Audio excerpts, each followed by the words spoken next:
So this is going to be a presentation about GERD in pregnancy, and it will be a continuity of presentation there. And both our speakers have coordinated and put up a wonderful presentation, which is full of knowledge for everybody.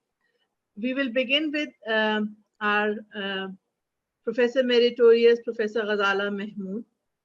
She's currently the professor and head of the department at Fizaiya Medical College, Air University, Islamabad. She has served as gynecologist and obstetrician in Lady Wellington Hospital, Lahore, Rawalpindi Medical College, and at Pakistan Institute of Medical Sciences, Islamabad.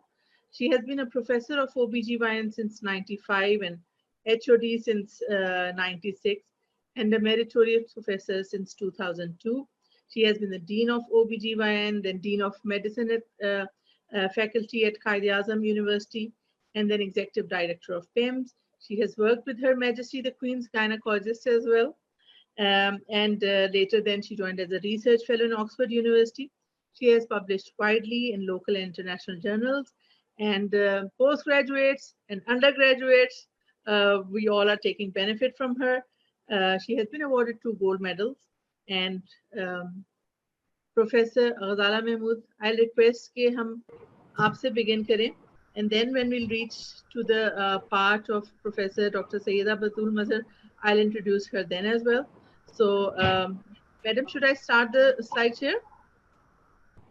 Thank you very much for this generous introduction, and I think it's time to talk about the subject we're here on. Yes. Can I have the next slide, please? Gastroesophageal reflux is the subject we are going to talk about today. Here are the 5 learning objectives which we have in this presentation.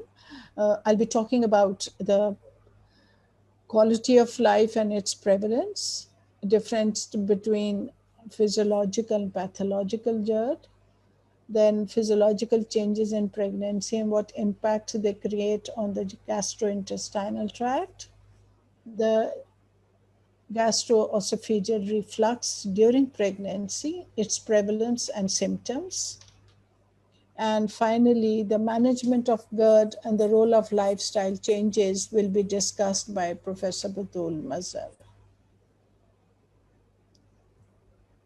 Saima, you have the control over the slides. Can I have the next slide? Ji, madam. Well, can you see? Yes, thank you. Now, we need to understand the 2 terms GER and GERD. You must have heard the word GERD very commonly, but I'm sure once in the clinical scenario and having graduated for a while, the GER is not widely used in our obstetrics. So the gastroesophageal reflux is practically defined as according to the NICE guidelines. It's the normal physiological process that usually after eating in healthy infants, children, young people and adults takes place. And when we take GER, it is common in infants than in older children and young people, noticeable by the effortless regurgitation of feeds in young babies. Now I have a personal observation and experience of GER in young babies. My granddaughter, she was a small for dates child, and she suffered from GERD that her mother had to take time off from work for almost a year. And for 6 months, she wouldn't allow anyone else to handle her, especially immediately after having fed her 1 or 2 ounces even, she would straight away throw up. So to tell you honestly, it is a very taxing disease in the newborns and the young infants. And a lot of effort has to be put in to bring them up. Fortunately, now the little girl is 3 years old, and still she does have problems in having a larger meal. The second important term is GERD. So GERD, we commonly use it, and it occurs when the effect of the symptoms are severe enough to merit medical treatment and affects the quality of life. So we need to understand the difference between the two terms. Next. This is a simple diagram which talks about this, the physiology of the stomach. This is the acid, and there's a air bubble which prevents it from entering the esophagus. So a condition in which acid gastric fluid flows backwards into the esophagus, resulting in heartburn. The sphincter opens and allows reflux. Next slide, please. Now, different colleges and countries have tried to define it.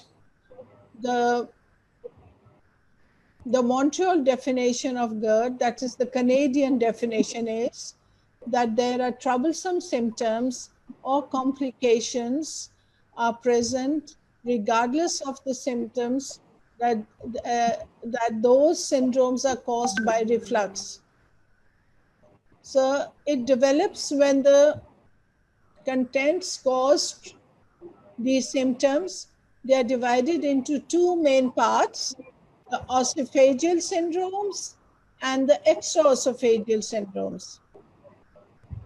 The esophageal syndromes, as we understand, are symptomatic syndromes, and like the typical reflux syndrome and the reflux chest pain syndrome.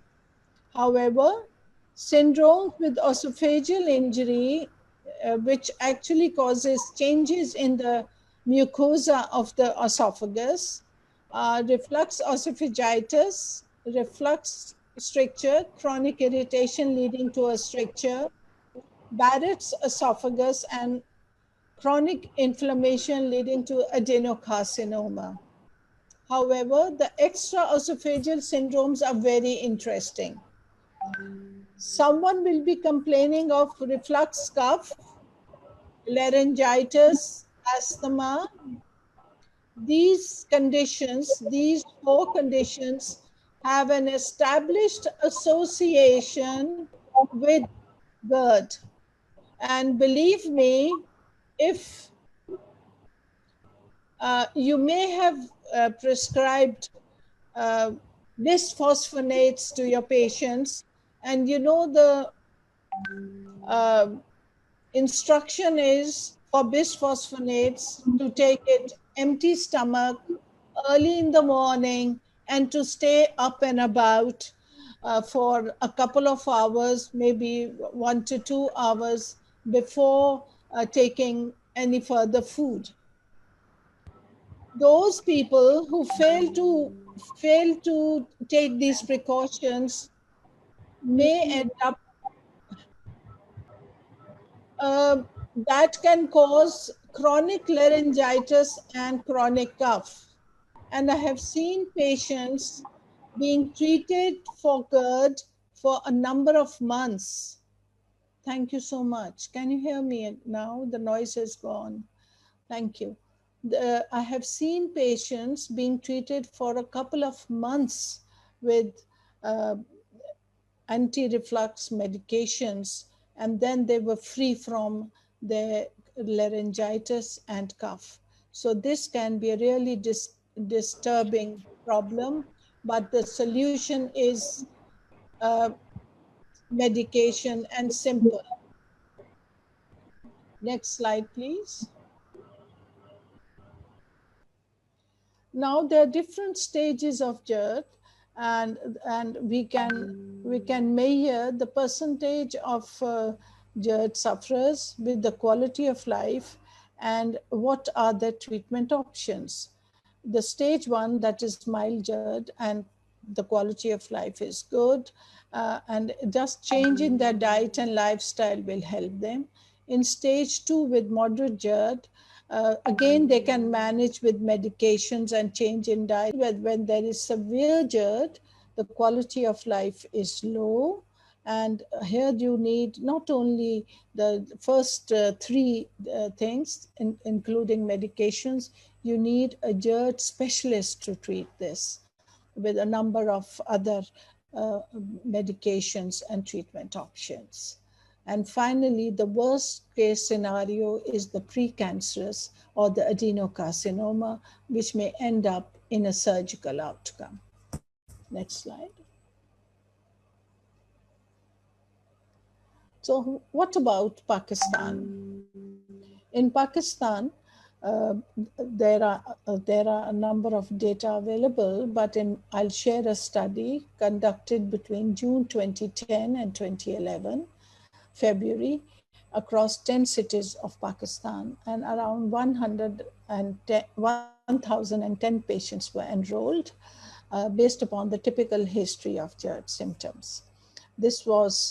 In this survey, 84.4% reported a history of dyspepsia, while 72.5% had gastroesophageal reflux disease during the preceding year.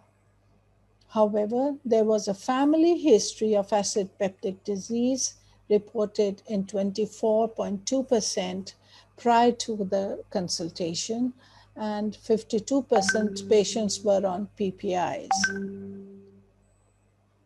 ये क्या alarm दे रहे हो? Associated risk factors included tea intake and nicotine and NSAIDs. People just take NSAIDs for minor reasons and are frequently taking it, though they really injure your stomach mucosa. The lower esophageal sphincter regulates the food passage from the esophagus, as we can see here, to the stomach, and contains both intrinsic smooth muscle and skeletal muscle. Episodes of transient lower esophageal sphincter relaxation are a normal thing, but it occurs more frequently in women with GERD, causing reflux, gastric contents into the esophagus. Next, please. Now, what is the difference between, this is a second point, what is the difference between physiologic versus pathologic GERD? Brief episodes of acid reflux occur in healthy subjects. It's a normal postprandial period. They are short-lived episodes, and the reflux remains asymptomatic. There are no problems. It happens all the time after a meal, especially a full meal.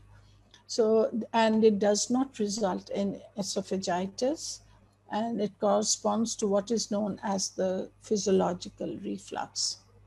However, symptoms and lesions of esophagitis appear when the episodes of reflux become more frequent and more prolonged. The reflux is then considered to be pathological. So it means if it is more frequent, it is more prolonged, it becomes a disease. Next slide, please. So here you see the difference between physiological and pathological GERD. Next. It's worse in the evening, and there is injury to the mucosa. Having talked about the background of this disorder, we will now focus on GERD and pregnancy. In our textbooks, we normally call this as one of the minor symptoms of pregnancy. But believe me, this minor symptom is not minor. The woman's health, the mother's health, depends upon what she can take in, what is her diet, and what is her quality of life. So I rate it as a very important health factor uh, uh, leading to the well-being of the mother and the baby. What happens during pregnancy? We all know that during pregnancy, the gastrointestinal tract, there is slowing of the stomach. Can I have the previous slide again, Saima? Okay. There is relaxation of the lower esophageal sphincter.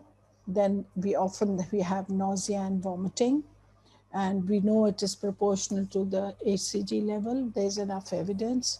Then there is biliary stasis. There is saturation of cholesterol, then coagulation factors, and increased binding proteins of the steroids and thyroid and vitamin D. Next. In addition, as the baby grows during the second and third trimester, the uterus expands to accommodate that growth. Pressure on the stomach increases, which results in food and acid being pushed back, displacement of the stomach and intestine.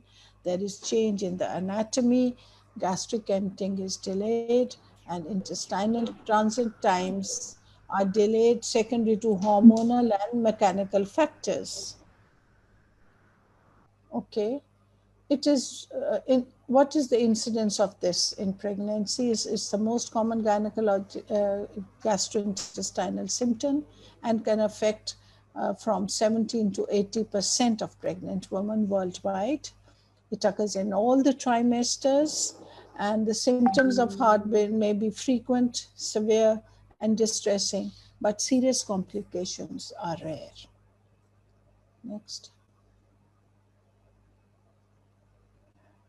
It is estimated to occur in 30 to 50% of pregnancies, with the incidence approaching 80% in certain populations.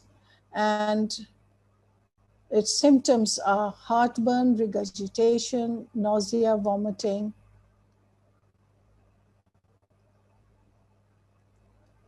It is multifactorial, but the predominant factor is a decrease in the lower esophageal sphincter caused by progesterone, which we know relaxes the smooth muscle, and the mechanical factors play a minor role in early pregnancy, but they do play a role in later part of the pregnancy. Next slide.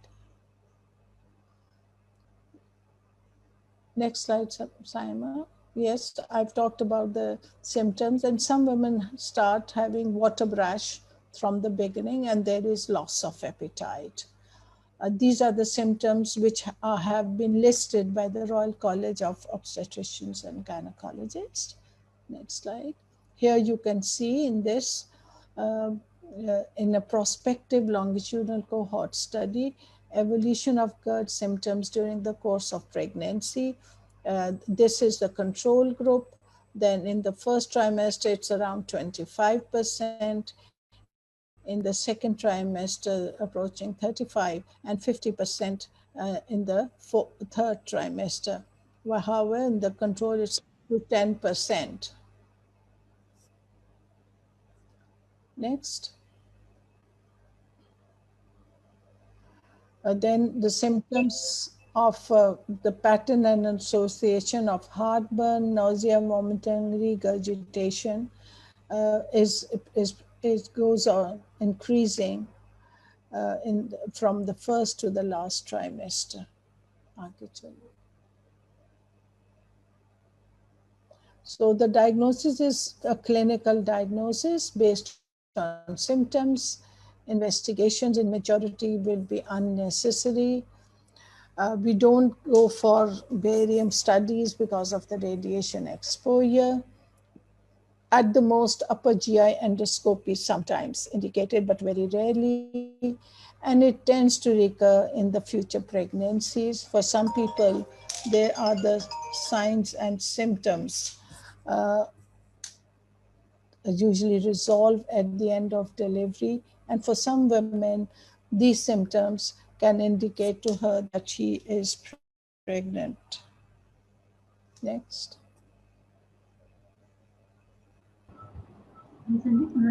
Simon?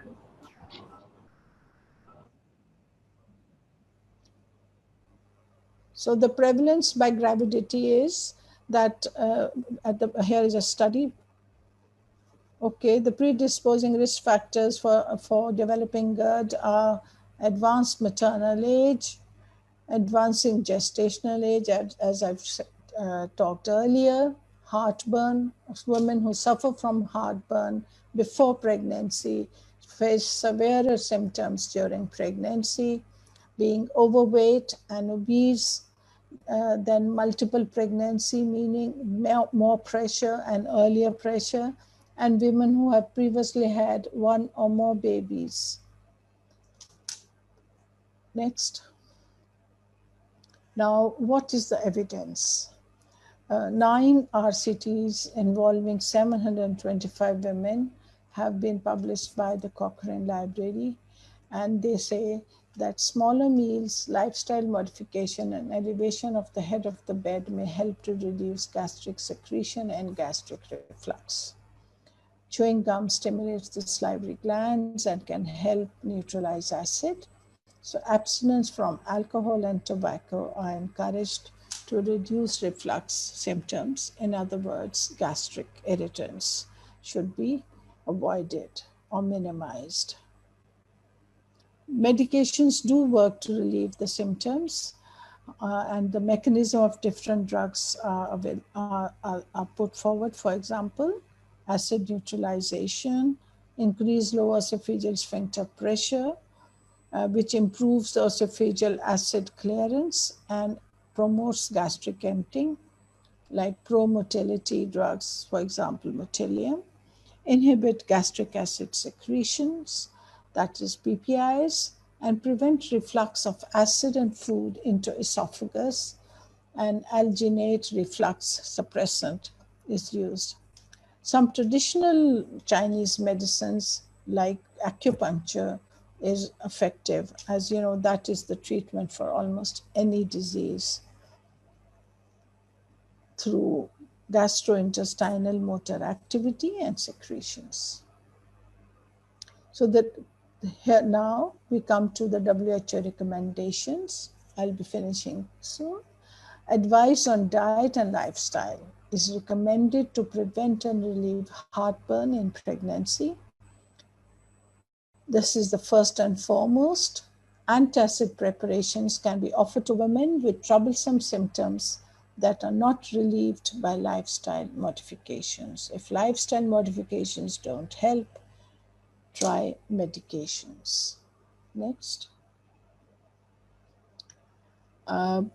We can, as I said earlier, for prevention or treatment of GERD, elevate the head of the bed, small frequent meals, quit smoking, foods which make the symptoms work, and lying on your back right after eating. Don't lie on your back. Next. This is also recommended by the American College of Obstetrics and Gynecology. I think Professor Batuli is going to talk more about lifestyle modification. That's part of the management. So I'll skip this slide. Can we go to the next one? And this is my last slide. Thank you very much. So, how to prevent heartburn during pregnancy? We prevent, and there are lifestyle modifications, medications, surgical interventions, and complementary managements. This is how I would sum up my presentation. Thank you very much. Thank you very much, madam. we are going to move on, and our in continuity, our next speaker is Professor Dr. Sayyida Batul Mazhar. She's a graduate of King Edward's Medical College and a member and fellow of Royal College of Obs and Gynae UK and a fellow of College of Surgeons and Physicians of Pakistan. She's currently the chairperson of OBGYN at MCH Center, Pakistan Institute of Medical Sciences, and has been the Dean of Nursing and Allied Faculty at Shaheed Zulfikar Ali Bhutto Medical University since 2016. She has a keen interest in academics and research with more than 60 national and international publications in indexed medical journals. She has remained chief editor Annals of PIMS for 8 years and currently is the editor for Journal of South Asian Federation of Menopause Societies. She was the country coordinator for Pakistan for the landmark WHO multi-country survey on maternal and newborn health from 2013, 10 to 13.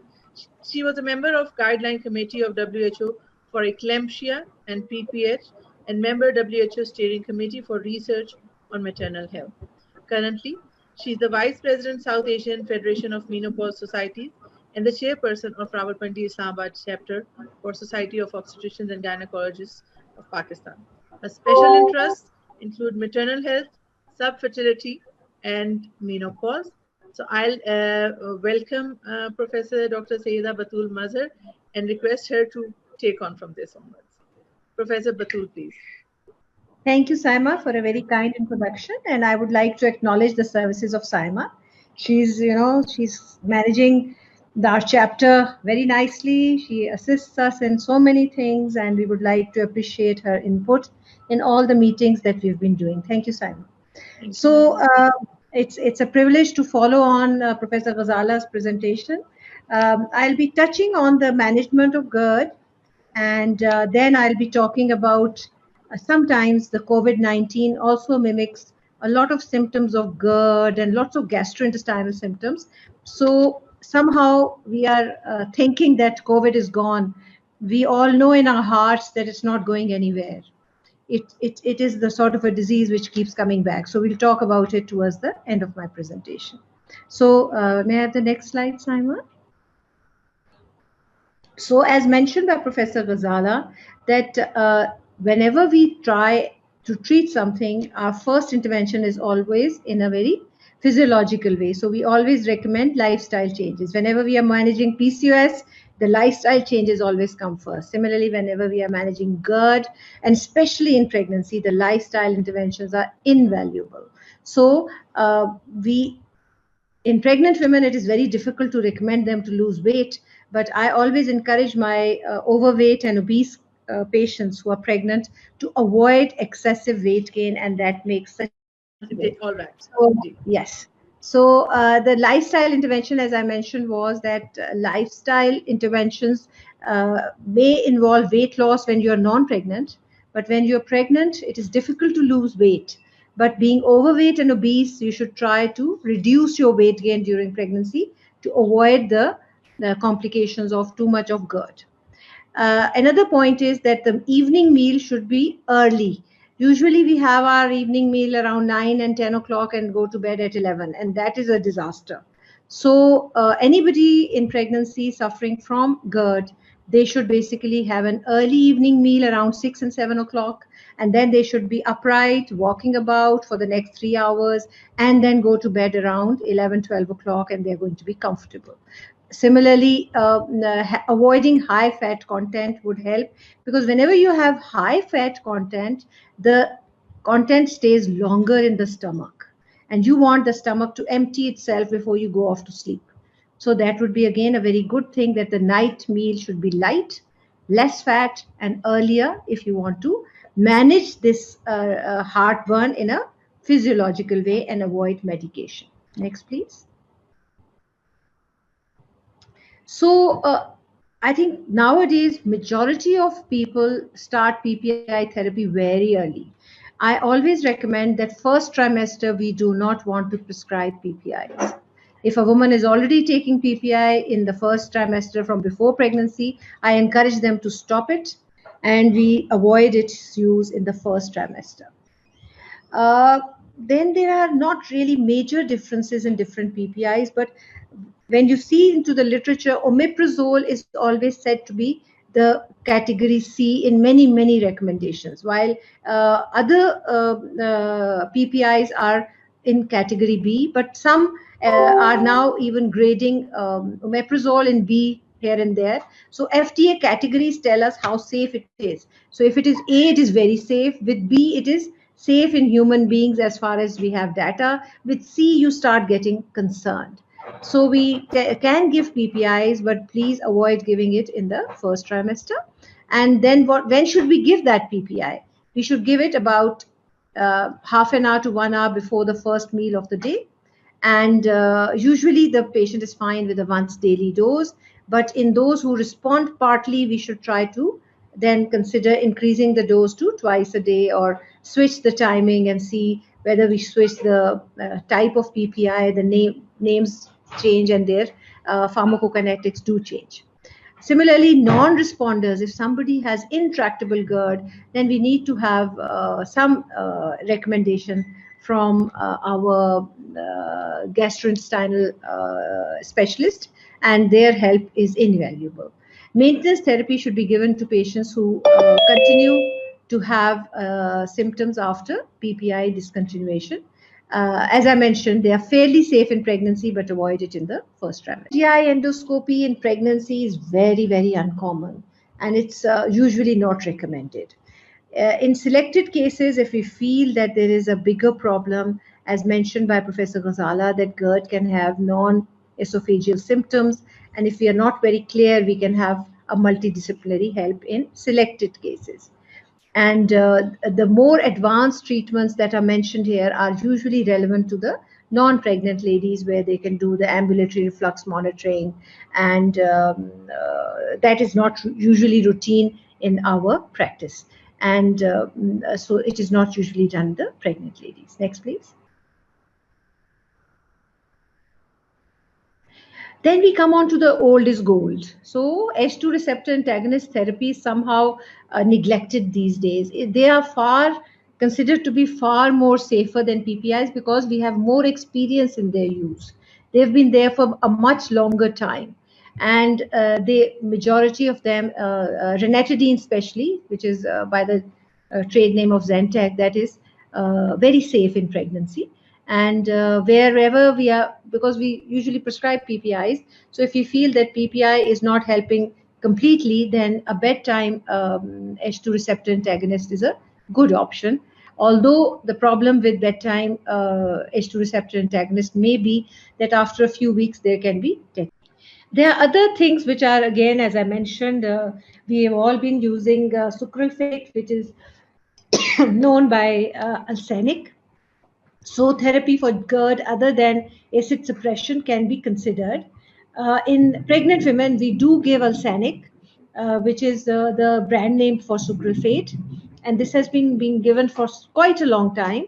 And we give it half an hour to 1 hour before meals. And usually women respond very well. And the best part about sucralfate is that it is not absorbed. So like isperol, like things that do not get absorbed, we are very comfortable in pregnancy. Next, please.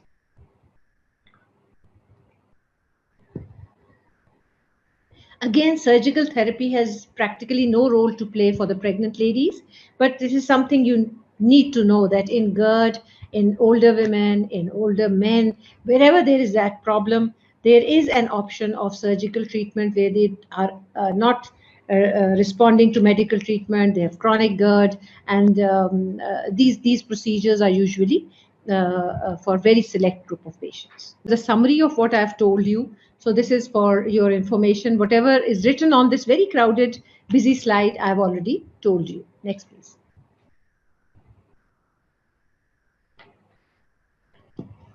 So I'll conclude here by saying that we would basically recommend that it is the lifestyle which is going to have a major role if we change it in pregnancy especially, or in the future as well. It is so much better. If you reduce fatty foods, chocolates, salted foods, fizzy drinks, you're going to be so much better.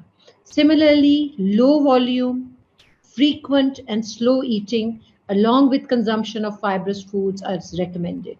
the basic message is that they should, everybody should try to have low volume, frequent, slow eating, elevate the head end of the bed, have an early night evening meal, and so that they should also avoid lying in the supine position and right lateral position shortly after meals. Next, please. Next, we come on to the this just I've added because GERD is something that is very, very common in pregnancy, and symptoms of nausea, vomiting, dyspepsia, it is something that almost all women complain of. So nowadays, whenever a woman comes and reports any sort of a symptom, I always worry about COVID. Could it be COVID? Is this a symptom, atypical symptom of COVID? So we all know that COVID has come in end of the 2019, and this novel coronavirus has basically really changed the world, and we are now living in a new normal. And gastrointestinal symptoms are a clinical component of COVID-19, which cannot be overlooked. And although we think it is a respiratory disease, it can cause digestive symptoms and it can damage digestive organs. Next, please. So, although we know that the classical symptoms are fever, cough, they're respiratory symptoms, but it is associated with loss of appetite, nausea, vomiting, abdominal pain, diarrhea, liver enzymes are often deranged, and GI bleeding can occur in very severe cases. And about 10% of patients present with GI symptoms alone. And that is why I wanted to give a brief talk on this COVID-19 with gastrointestinal symptoms. And I can give an example of my own हमारा जो security guard था, immediately after Ramzan, because in Ramzan everybody's fasting. So after Ramzan, on the second day of Eid, he had fever, and then he had vomiting, he had diarrhea, and when I saw him, so he had a very bad throat. And I said, why? You're having a sore throat. And he said, no, Begum Saab, this is not sore throat. ये जी मैं उल्टियां करके मेरा गला बैठ गया. मैंने कहा तुम जाओ जरा कोरोना टेस्ट करा लो. And he was positive. And he was an ex-army man and he got admitted in MH. And his symptom was what? Nausea, vomiting, and a hoarse sort of laryngitis sort of a thing. And we are always in denial and always saying कि नहीं जी corona तो हमें नहीं होता, हमारे इलाके में corona नहीं होता, हमारे घर में कोरोना नहीं आया. COVID-19 and upper GI symptoms, as I mentioned, that loss of appetite is seen in almost 40% of patients. And it is before the onset of respiratory symptoms, and often you have a delayed presentation. Similarly, nausea, vomiting, and abdominal pain can be a presenting symptom in about 4%. And these symptoms, because they are not very specific and the cause can be multifactorial, so index of suspicion should be high. Next, please.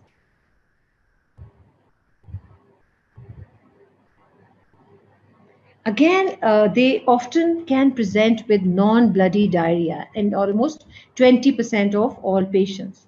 And the other very worrying point is that the stool specimens have shown that there was virus in the stool as well. So it comes in secretions, it comes in the feces.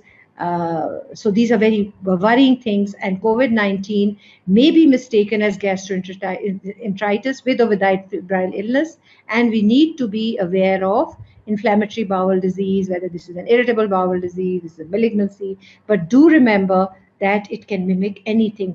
That is why it is a novel virus. It's a very different virus. Next, please. What is the pathogenesis of GI symptoms? Whenever you get it, then you are going to ask what is the problem. And we all know that with the latest pathogenesis theory, it is the thrombotic dysfunction caused by this COVID virus, which results in the respiratory symptoms, which also results in the bowel symptoms, because there's small vessel thrombosis, there's hypoperfusion, there is hypotension, shock, and sepsis. And liver damage may be due to the transient hepatocyte damage by the coronavirus, which impairs the liver, bile ducts, which are expressing the ACE2. So that is the reason that it goes and binds there. Next, please. This is the kind of bowel that you would see when you do endoscopy. And colonoscopic findings include colitis, mild to more severe ulcerative lesions. So it causes serious pathology. It's a multi-system disorder caused by the COVID-19. Next, please. And the biggest concern is that orophycal transmission, whether it occurs, whether it does not occur, but the virus has been isolated from stool samples, although this is not used for diagnosis.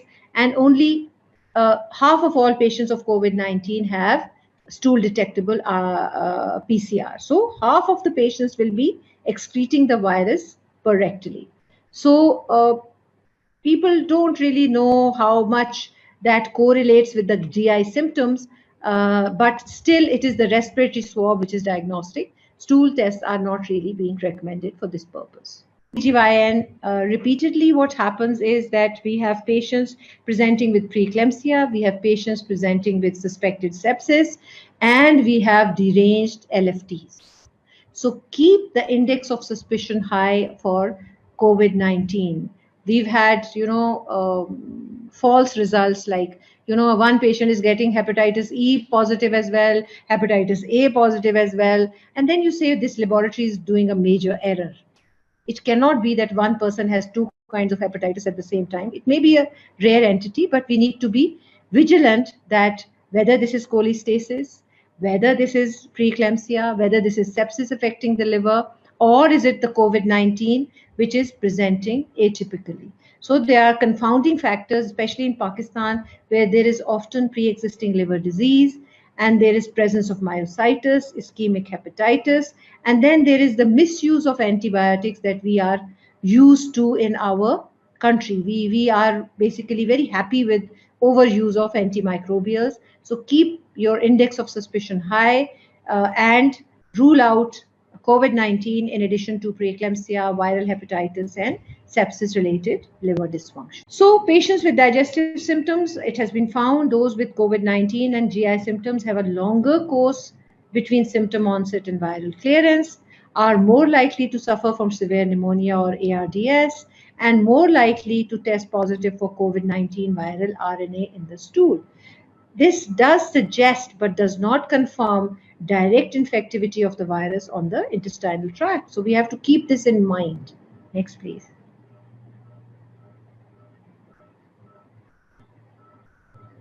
So this is the kind of image that you would see, that abdominal wall imaging was often performed for inpatients with COVID-19. And when you do an abdominal wall imaging, you also see the rest of the organs. And the CT abdomen and pelvis revealed imaging findings in lung bases of peripheral nodular airspace and ground glass opacity. And when you looked at the bowel, it also had thickening, ischemia, pneumatosis, and portal venous gas. So uncommonly in such patients where they had colonoscopy or laparotomy, the evidence of thrombosis was seen. So this is a very, very serious disease, and we hope and pray that Pakistan is going to be free of corona in the near future. We can be optimistic and pray to Allah. That's what Pakistani and being good girls we all want to hope for. Next, please. So data emphasizes that patients with new onset diarrhea and possible contact with COVID-19 should have an index of suspicion for COVID, and these patients should self-quarantine and seek medical care.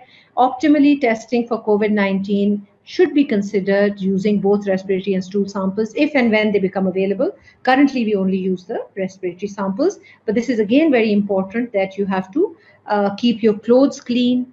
You have to make sure that in the toilet you use all the hygienic principles. If you're sharing the toilet with other people, again there is the you could transmit it if you're sharing toilet facilities. So please be very careful with hand washing, and especially in shared toilets. So next, please. Thank you very much. So happy to